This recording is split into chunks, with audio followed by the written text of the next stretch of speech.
Hello, everyone. I am Dr. Noni Davis here at St. Cia Academy. I am the current director and legacy owner of St. Cia. I inherited this business from my mother and father, William and Sylvia Davis.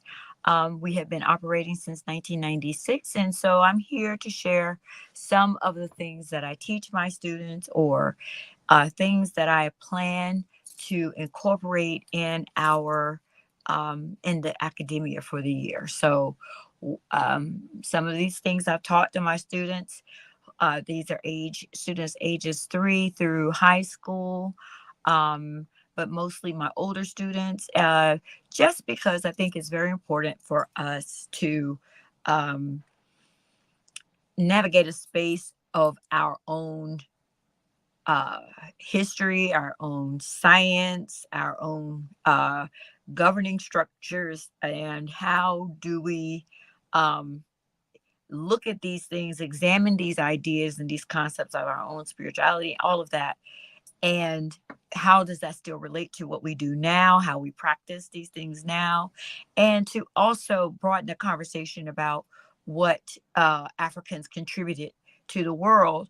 And what I have consistently found is that some of the paradigms that we still operate in right now, like community centered, um, we versus I, um, trying to have restoration. And so instead of kicking people out of your community, you always find a way to bring them back in. Ubuntu, because I am, we are, I am. So we, during my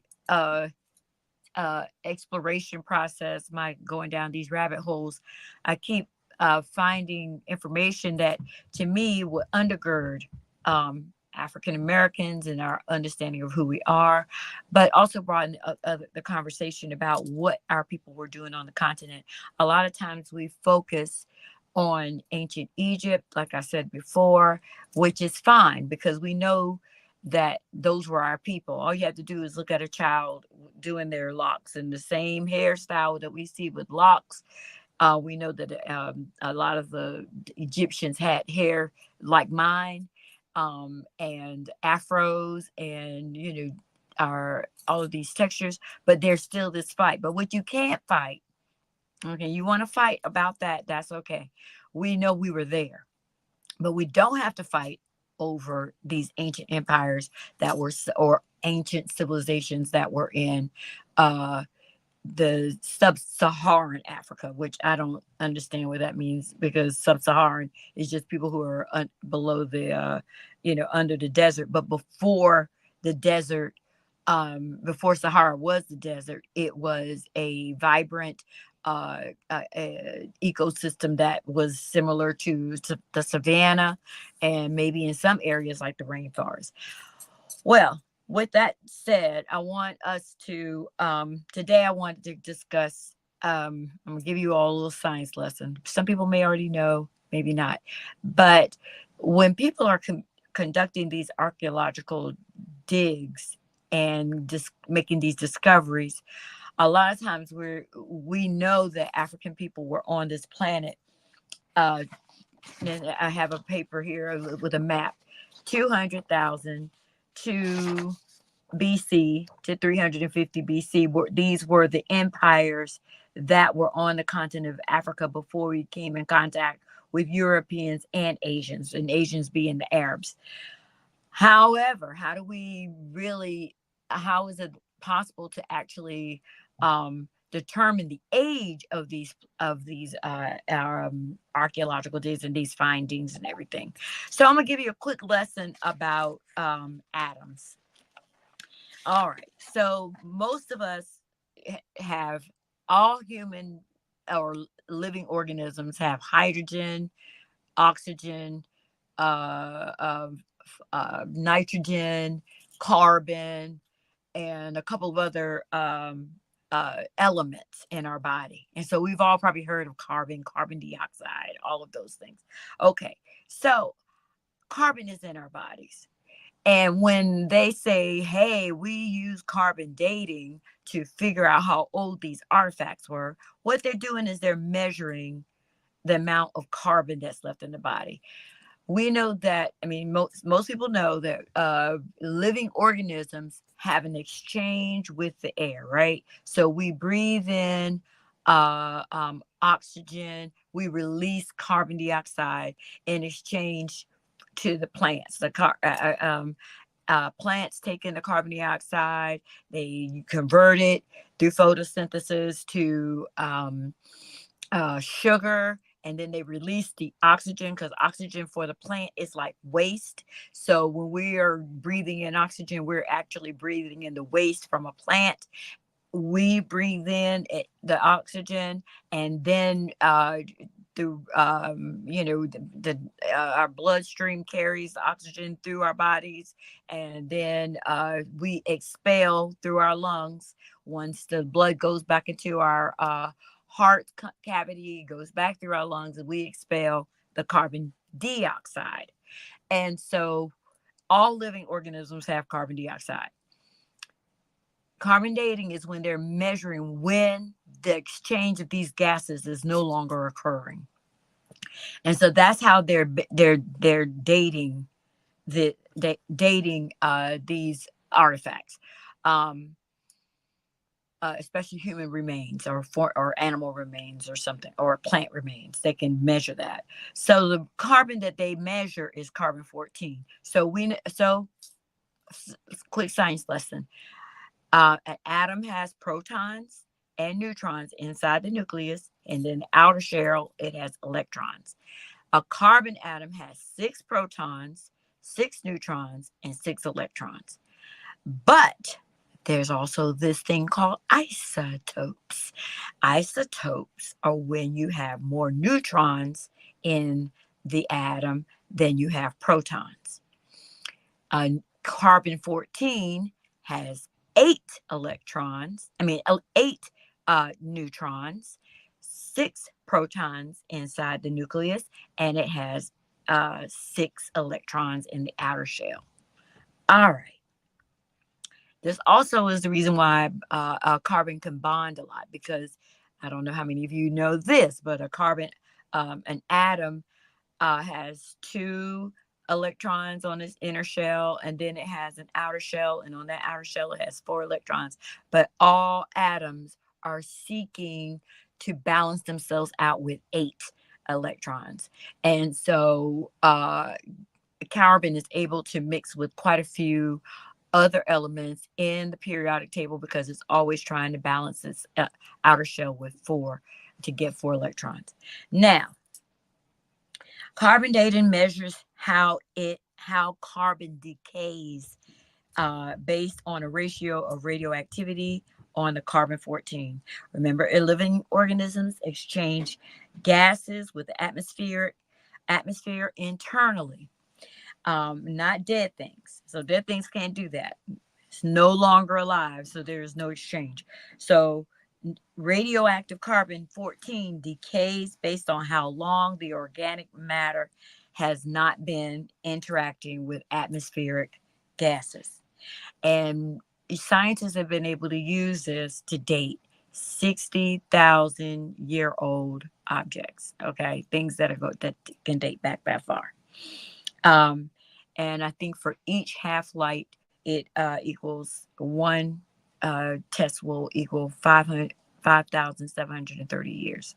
So it measures the life of the levels of the isotope in organic remains. So that's what carbon dating is. So when I'm telling you how the approximation of how old these things are, it is based on this carbon dating at this moment. You never know. As we move forward, they'll come up with more ways to measure the measure these artifacts, but also it will help us to find civilizations that may be in that. We would like to be to go back 200,000 years. Of course, you've got a lot of acidity, you've got a lot of heat.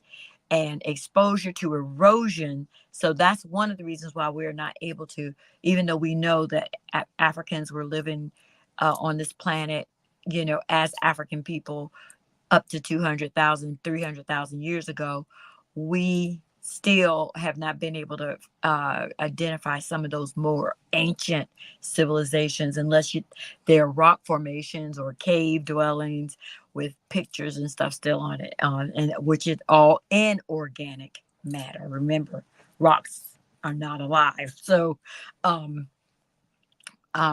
once they have solidified, sediment is a rock, bones or whatever, but it's very hard to date things in areas where you have a lot of acidity and erosion. So back to Jen. So we talked about Dartichet before, and we know that civilization was 4,000 uh, BCE. We also found, I think last week I showed you pictures of that they dated back to 7,000 BCE. So we talked about those last week, and these were found in caves in North Africa. And we also found, so about 10,000 to 8,000 years ago, there were people who lived around the Niger area. And I found this out today that they were called Kifian, Kiffian people, and who were supposedly very tall people. And then you have the Tenerian people who lived 7,000 to 4,500 years ago. Well, there was a discovery of an ancient grave site with 200 bodies there. And at that grave site, they found men and women and children. But they said that this grave site expanded from 10,000 to 4,500 BCE. And there were both people, the Kithians and the Tenerians, that were in that area. And so the reason why that's important is because we know that these people were African and that they had established a culture. For the Kithian people, they said that they were hunter gatherers. Okay, that aligns with what we learned about Dartichet. And then the other group were hunter gatherers, but they also had a mixed economy where they were doing domestication and of animals. And we found that out also about Dartichet. They were that they there was not they could not determine. Usually, you have all hunter gatherer, or you have just domestication. But to find that blend, it appears that the Tenerians were the first group to begin to have both hunter gathering, fishing, but also domestication of animals. And then I believe it was the Dartichet people who also took it to an agricultural. They had the domestication and agriculture. So that was what I talked about last week. So where are we today? So today we're going to talk about Janjeno. Janjeno is DJENNE,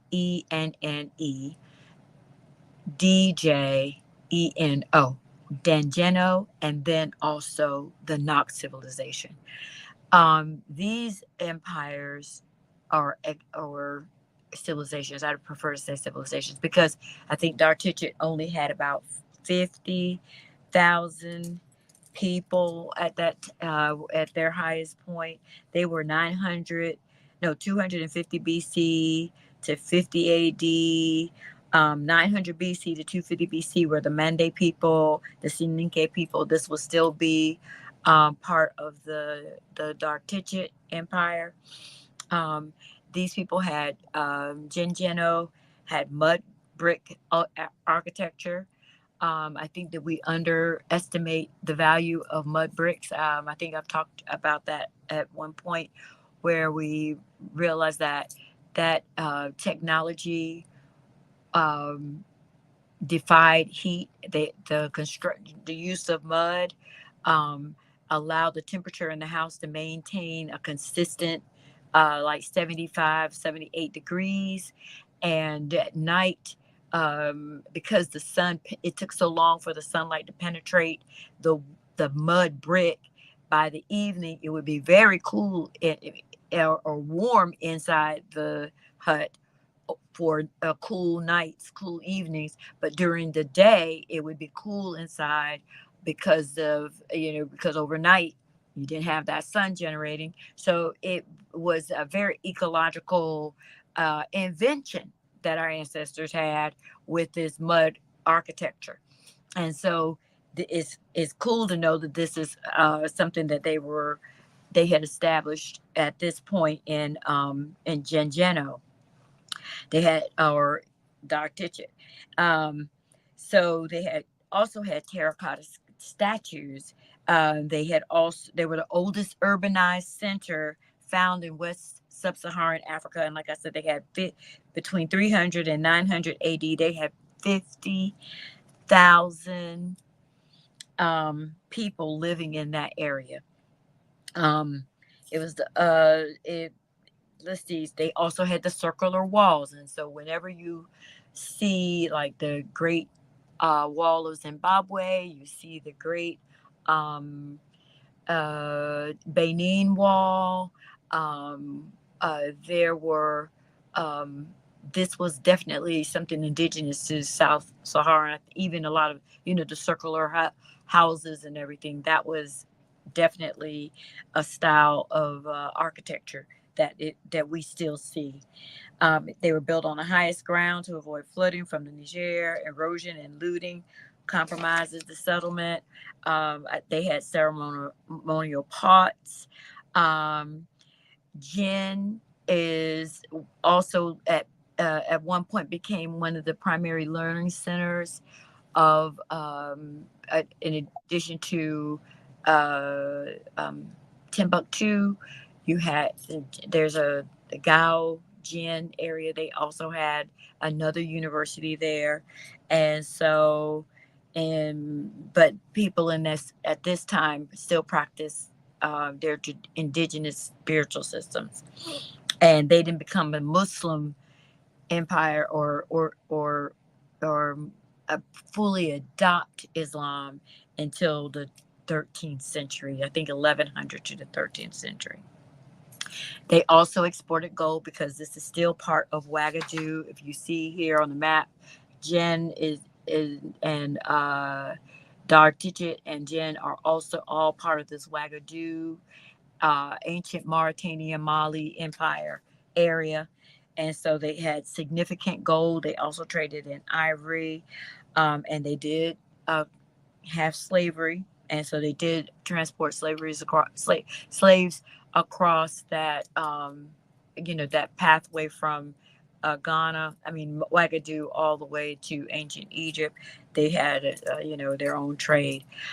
Um, what I wanted to show you today was some of the terracotta um, um, statues that they did find.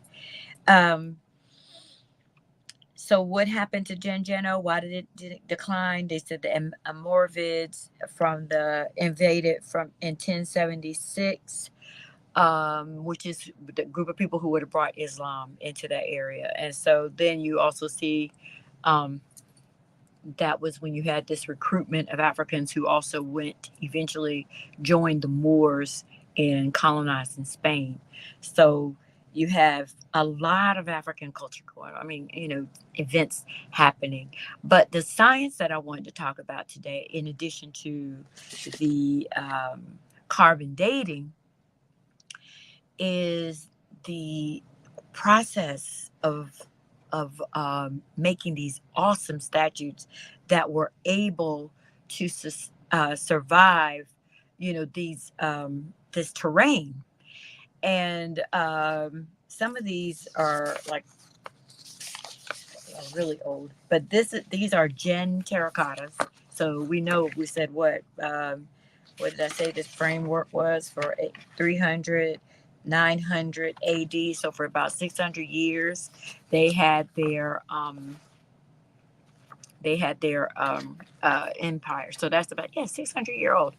And so this is a terracotta figure. I think this one is probably dated. This part looks like Sunjata.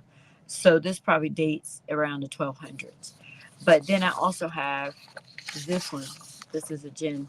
And you can see the detail work in these. Oh, let me get it right there. You can see the detail work. Like, wow, what in the world? The facial. I don't know why my screen is going over like that. Oh, I think still. Anyway, so you can see the detail work in the body. So this was a Gen terracotta, and then I have this one. Another one. Look at the detail work in this one too.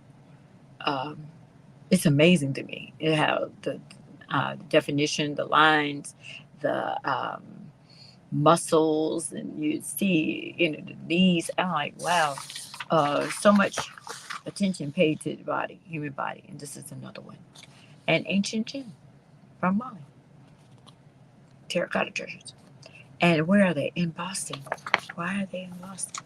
Anyway, so those are the terracotta figures that were in Jen.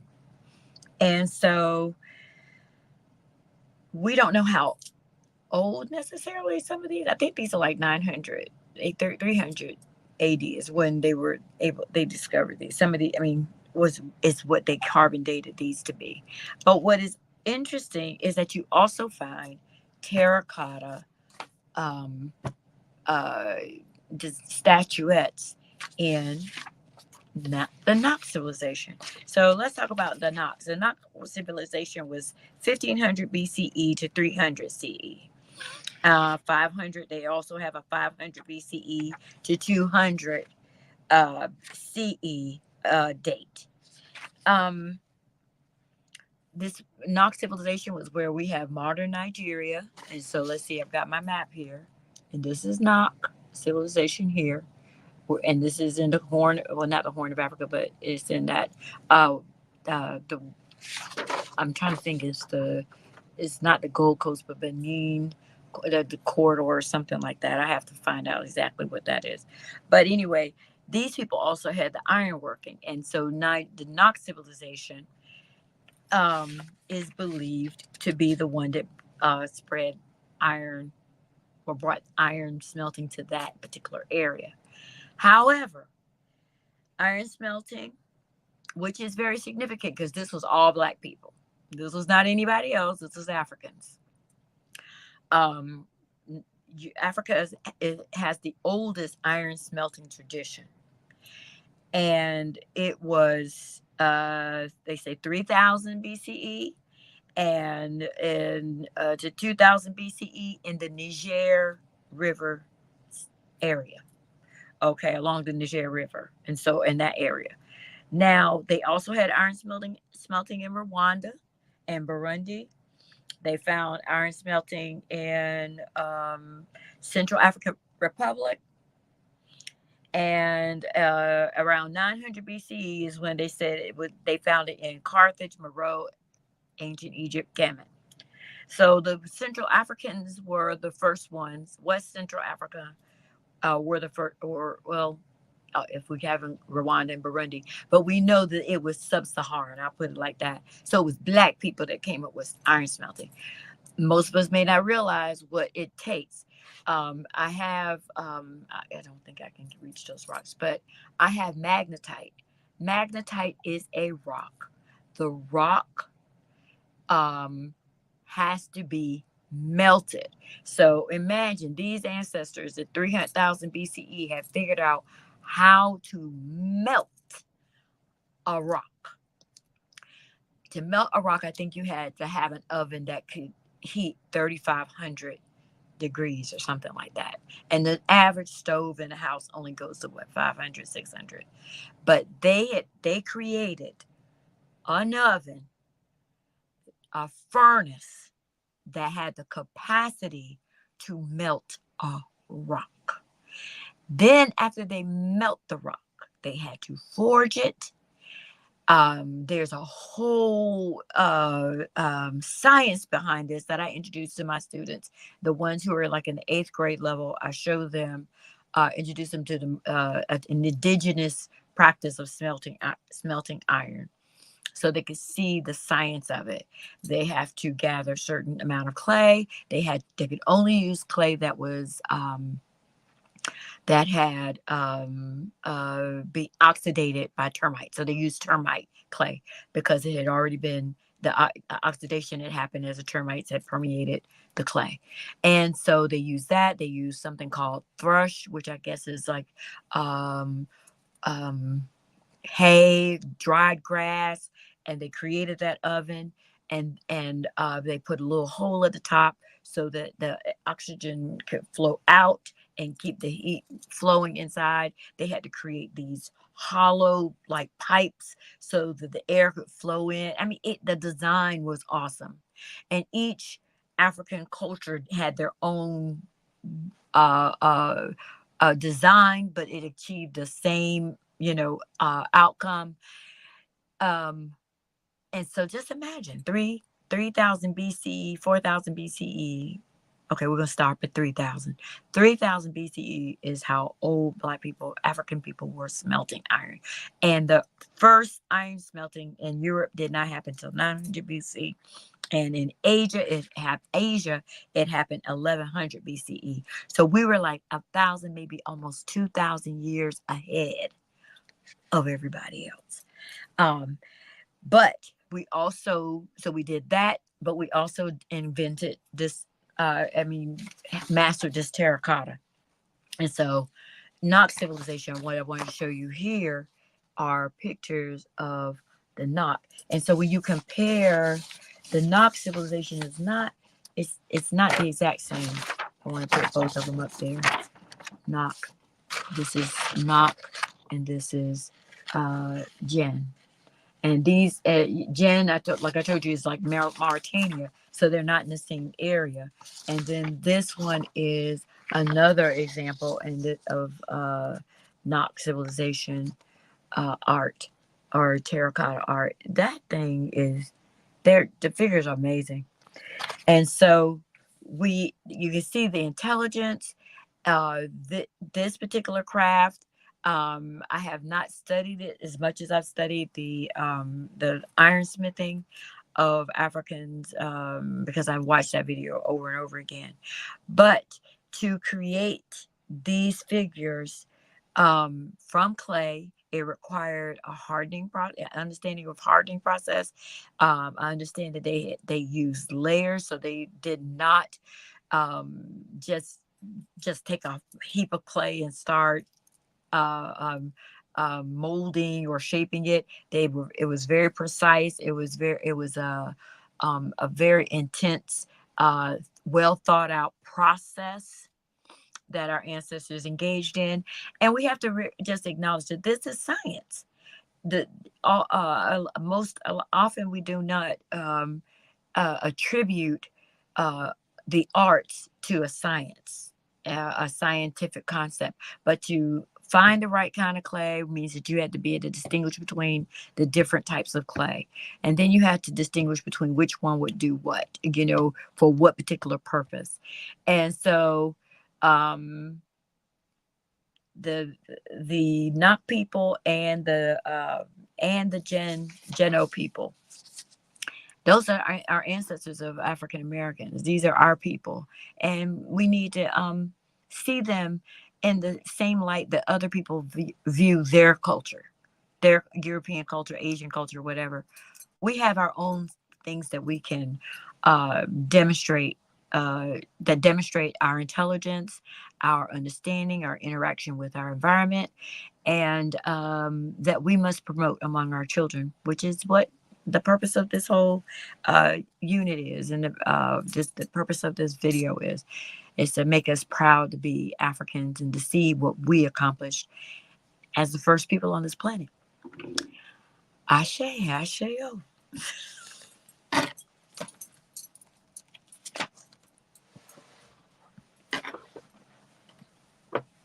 I'm a St. Cia student. Of course I walk into the sound of drums. I'm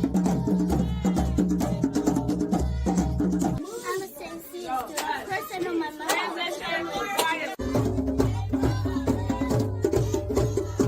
I'm a St.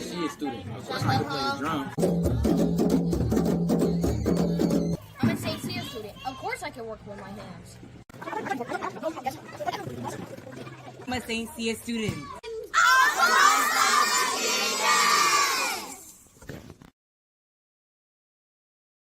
You know how people love to enjoy food and don't understand how to flavor their food or how to replicate a meal?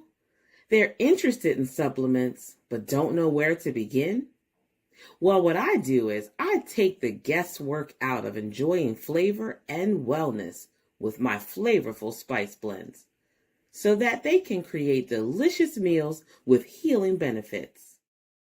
Can Do Spice was created to help cooks at any level enjoy healing through food.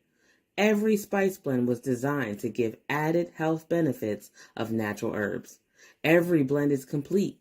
There's no need to add any additional spice for a delicious meal. Saving you time and money while adding supplements to your meals can be both tasty and fun. My earliest memories in the kitchen began with my father, Kenny Can Do Bond, so it was fitting that I would name this line after him. I have always looked to natural remedies to supplement the body, and I found myself hiding herbs and minerals in foods for my family. That's when it hit me. Everyone needs Can Do Spice. Everyone should be having this. It's an exclusive brand for cooks at any level who want to create flavorful dishes with healing benefits that can satisfy the body and soul.